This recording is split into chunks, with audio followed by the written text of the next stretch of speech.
మళ్ళీ మొదలు పెట్టండి. షేర్ చేయొచ్చు. ఊపకాయంపై ఎంతైనా రాస్తా, గోపగుయ్యమును పెంచేస్తా. మూడో ప్రపంచ యుద్ధం ఇది, నేడో రేపో తథ్యమది. అలనాడు మానవుడు ఆకులను మదిలిచు కన్న మూలములేసి కొడుకు నింపక చూసే. అడవిలో పరిగెట్టి విల్లెక్కు పెట్టి పెట్ట మాంసను కొట్టి చెట్టు గొమ్మను కొట్టి 2 రాళ్లను తీసి నిప్పు రాజేసే. కోటి విద్యలు నేర్చి కూటి కోసమే తీసే. ఇప్పుడు వ్యాయామం లేని చదువు, విరామం లేని కొడుకు. ఎంటర్ చేస్తే డేటా, ఇంటికి ఎప్పుడు బేట. పొలుగు పొట్టుట లేదు, పప్పు రుబ్బుట రాదు. రిమోట్ తిప్పితే పంట, మేట నొక్కితే వంట. కార్లు, ఎలివేటర్లు, వాల్మార్ట్లు, కాల్ సెంటర్లు. నడిచే మనిషే కరువయ్యాడు, పుడుతూ పొడముకి బరువయ్యాడు. ఒక పూట తింటే యోగి, 2 పూట తింటే భోగి, ముప్పొద్దులా తింటే రోగి. ఆలోచించి కాసేపు ఆగి. అన్నమధికమైన అది నిన్ను చంపు అన్నాడు వేమన్న నాకెంత ఇంపు.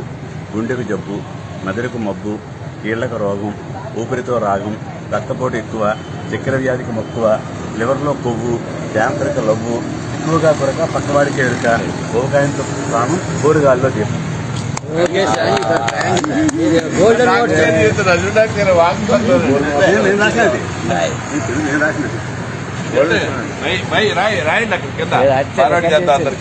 నేను రాసినది తెలుగు భాష పట్ల నాకు అధికారం ఉంది.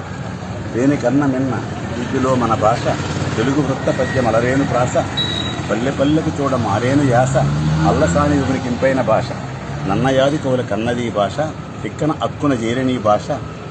పోతన ఘంటాన ప్రవశించిన భాష. వేమన పలుకులో కురికిని భాష. తెలుగు రాదా? తెలుగు రాదా?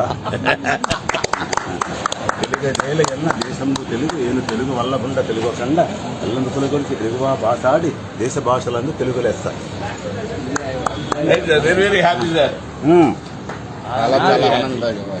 చాలా ఆనందదాయంగా ఉంది సార్. మిమ్మల్ని కళ్ళలో చాలా